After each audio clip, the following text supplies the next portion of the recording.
बिहार में चुनाव को लेकर राज्य का सियासी पारा चढ़ा हुआ है। प्रचार प्रसार का दौर जारी है।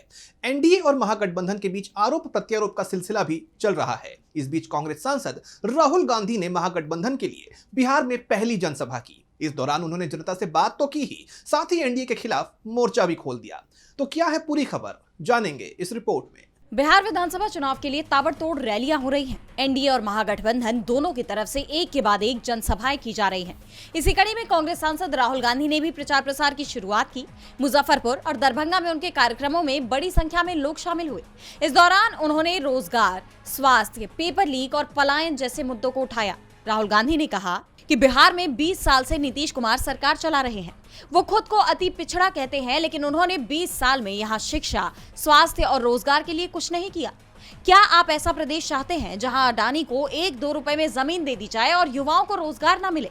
ऐसा बिहार हमें नहीं चाहिए। जनता को संबोधित करने के दौरान राहुल गांधी ने पीएम मोदी पर जमकर हमला बोला। उनका कहना है कि वोट पाने के लिए मोदी कुछ भी कर सकते हैं। अगर कोई उनसे बोले कि मोदी जी हम आपको वोट देंगे, आप स्टेज पर आके डांस कर दो, तो मोदी कर देंगे। सुनिए उनका ये बयान। मोदी जी आइए, स्टेज पे आइए, भाषण मत दीजिए, डांस कर दीजिए, हम आपको वोट देंगे, देखना कर देंगे। जो भी करवाना है करवा लो।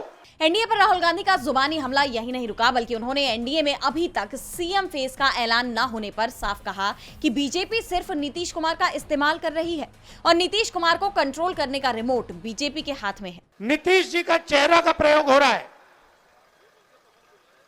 रिमोट कंट्रोल बीजेपी के हाथ में है। आप ये मत सोचिए कि अति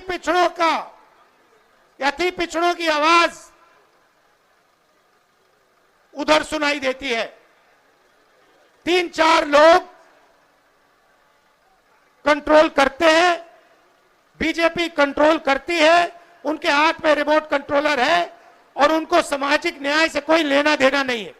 जनसभा के दौरान राहुल गांधी ने तमाम बीजेपी शासित राज्यों में भी सरकार की पोल खोली और साथ ही बीजेपी आरएसएस पर जमकर निशाना साधा। उन्होंने कहा कि हिंदुस्तान के हर व्यक्ति को जो भी अधिकार मिले हैं वो संविधान से मिले। आज बीजेपी आरएसएस इस संविधान पर हमला कर रहे हैं। जब नरेंद्र मोदी वोट चोरी करते हैं, किसी संस्था को खोखला करते हैं और किसी पद पर आरएसएस के लोगों को बैठाते हैं, तो वो संविधान पर हमला होता है। लेकिन हम संविधान की रक्षा करते रहेंगे, इसे कोई खत्म नहीं कर सकता। बिहार चुनाव के लिए ये राहुल की पहली जनसभा थी और जिस तरह एनडीए को चौतरफा घेरते हुए उन्होंने प्रचार प्रसार में एंट्री की है, उससे ये साफ हो गया है कि उनका ये हमला अब रुकने वाला नहीं है और साथ ही एनडीए के लिए ये चुनाव पहले से और मुश्किल होने वाला है। डीबी लाइव की रिपोर्ट।